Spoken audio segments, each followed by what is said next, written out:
I never do, but never been told that's wrong. But I have been taught that like you're supposed to start a new line when somebody's speaking. But yet, whenever I don't do that, I'd never get told anything. Anyway, rubbing off her shoes at the dry grass, she finally looked at Halalmar and asked what he wanted with the axe.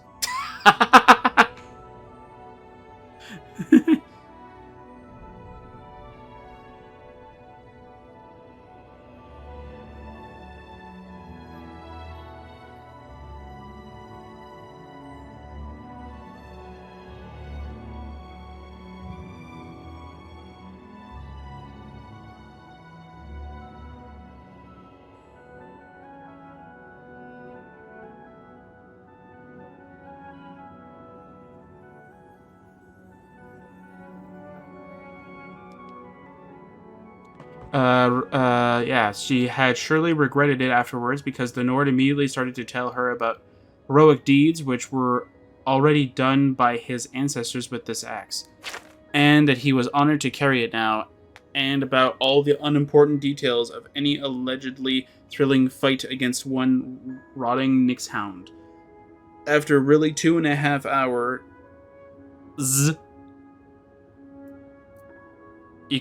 you have to have an S after the hours, because 2.5 hours doesn't make sense.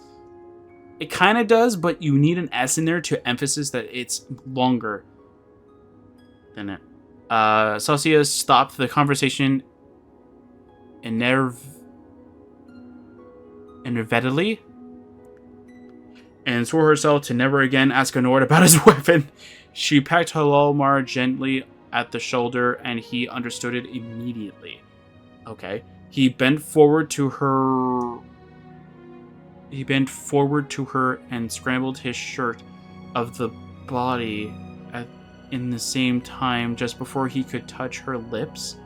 He closed his eyes. He only saw the blackness in front of himself, but he could smell her beguiling smell.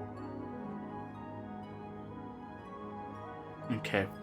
Didn't know the story was going to go here, to be honest. The time at which his head came toward her with closed eyes lasted an eternity to Halalmar. Finally, he did not bear it anymore and opened his eyes again. He looked astonishedly as he noticed that he had not come any closer to Sasia.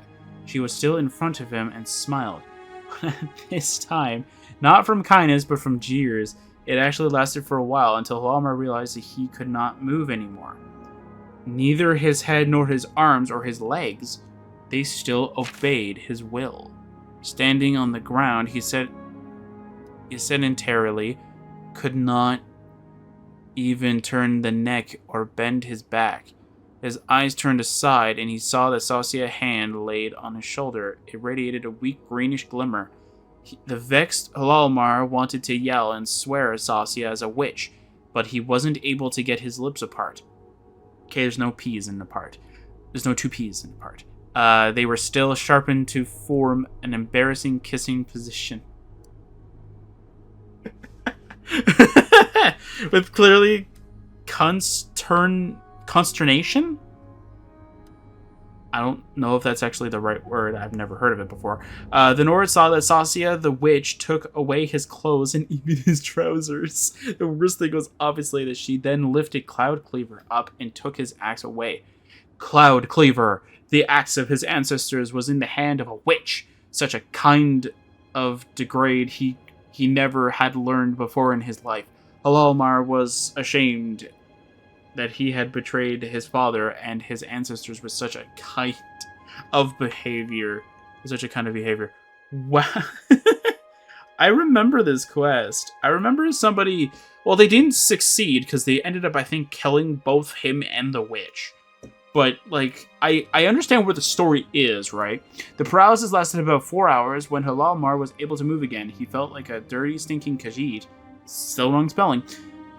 Just after 2 days of forced labor in the mines. Does this page actually have the correct spelling of Khajiit? I wonder if I'm correct. No, I'm not seeing it. Alright. I think I see a Khajiit's name. That doesn't really help me, though. Just says as a master trainer is in sneak. Found upstairs at somebody's shovel. Yeah. Alright. Less before I was able to move again. Felt like a first labor. Okay. With the added feelings like a step in the Gwar heap, like a person which has beaten to the ground by a Kwama scout, or overstepped by a giant scrib, and tear it apart into handy bits, or without further ado, humiliated and woken up after several dozen Thirsk mead cups. Anyway, Halomar had never felt as miserable as in this pitch black night, and to his bad luck it began to thunder, but without rain. This surprised a nearby herd of Gwars, and they ejected even more ominous loots. A panic-stricken Gwar came even up to Halomar, who lay there on the ground and did not know what he should do without Cloud Cleaver. Due to the worm salvia of the Gwar, Halomar realized that he was naked. A naked the Nord. What? Okay, that's such a weird way to phrase it.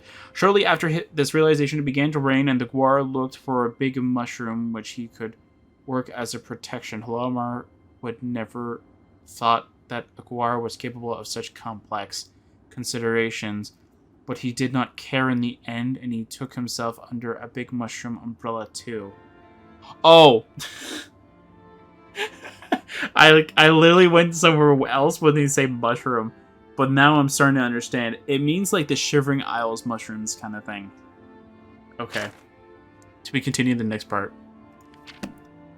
No, I thought it was a euphemism, but it's not. That was like he has a big, like, you know, but like, no, that's not exactly how it went.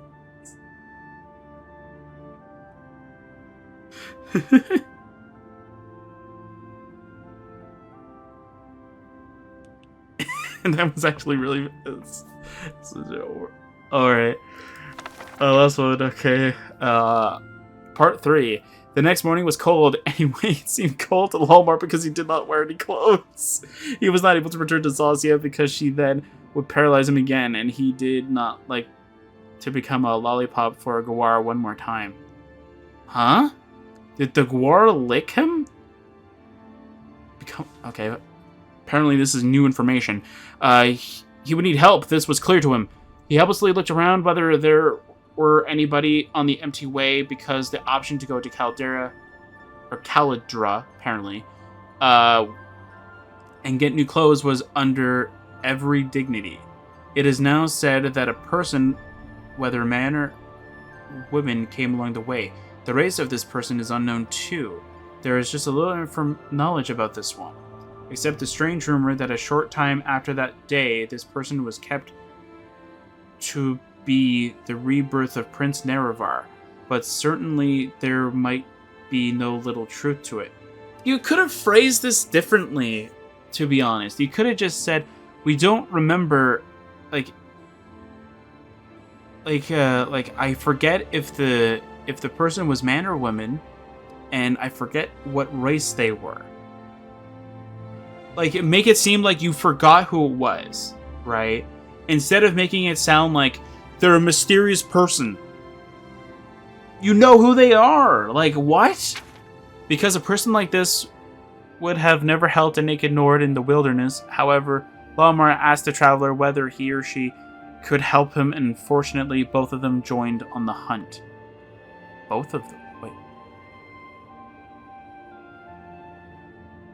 Maybe this is phrased weird, but it makes it sound like the Prince Nerevar person has a person with them. So both of them joined on the hunt for the witch. Xilestar was on a little hill on a rest when she saw the two shapes getting closer. If I remember correctly, she was like up a hill where he was standing. If I'm remembering that correctly. Luckily, it hung over her back, because you know how Oblivion and all that stuff kind of works. You know that there's nothing to kind of hold it, right? It was weird. Anyway, over a heavy axe, but she must be brave if she wanted to assign a lesson to this damn boaster. She suspected that the Nord thought about her as a cruel witch, because somebody of his format, does not take notice about such emphatically masculine macho games, like the ones from him in the last night. The two approached her, and she could tell Halamar's anger from his look on her. The person beside the Nord came nearer, ran to her, and mentioned her why she had taken the axe away from poor Halalmar, and what at all she imagined to do so. Xilestar did not like to imagine what kind of tall stories Halalmar told this person. She decided to go into the offensive.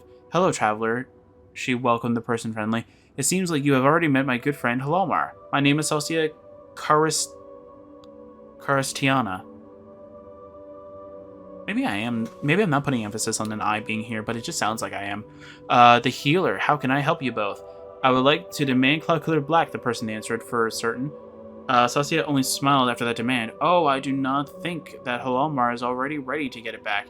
I still can see the rage in his little Nord eye is blazing up. However, if he meets me in 3 days in the guild house of the mages in Caldera, I will give him all his things back, but not a minute earlier."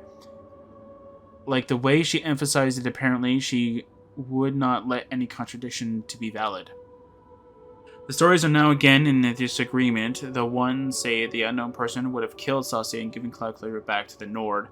Others think that Halalmar had actually waited for 3 days and finally got his experience of life, and for the expedition, which was the actual cause why he had taken the way to Caldera. The truth is only known by Halalmar once saw it, and he did rather inaccurately go on about this happening in the notes.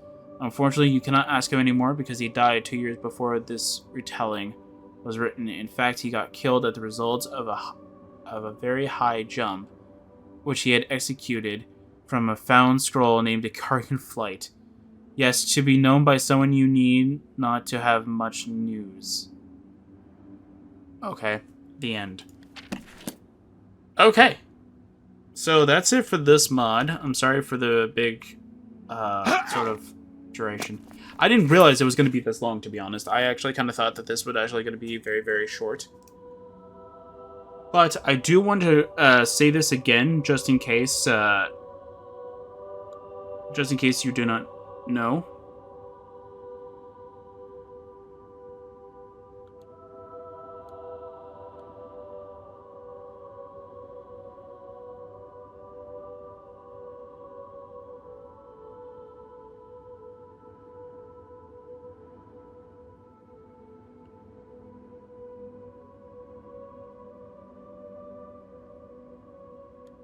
Hang on. All right.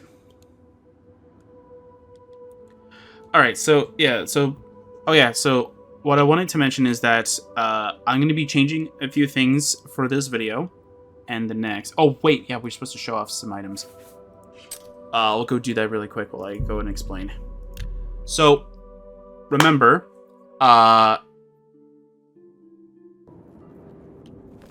remember what I said earlier in this, well, if it's the complete earlier in the video, but if it's part 1 kind of thing.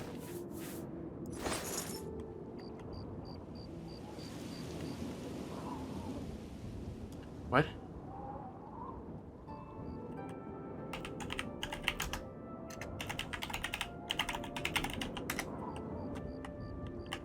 Oh, I think I know what had happened. Okay, I think one of these has a script attached to it where Melissa's supposed to go to you, and that's exactly what happened. Alright, so... yeah. If you can read this, go right ahead. I don't know what it is. I think I read that it's a short story. It's a German short story.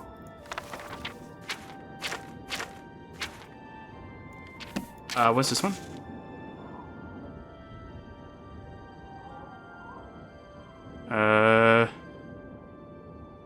I don't want to go too much, right?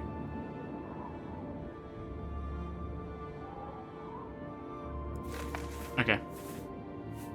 Anyway, so let's see here. What's missing name? Broken items cannot be equipped. Okay, so what about the battle axe?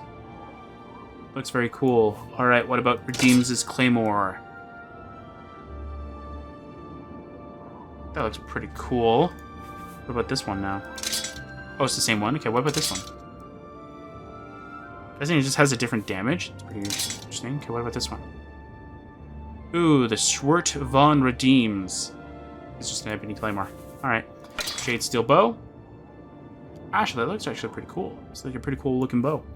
It's definitely like a reskin of the steel bow, though. Which all of these are pretty much reskins of pretty much. Shade steel claymore. The shiver one. Actually, this one might be fine steel. Wait. Maybe this is fine steel. It's not just steel. Oh, maybe they are fine steel, actually. The war axe. The wall hammer. Okay, that's all that stuff is pretty cool. Alright. Okay, so what do I'm gonna take off the regalia. Okay, what do the boots look like? Okay, they're the Russell felt shoes. Okay, what about the amulet? What's the amulet?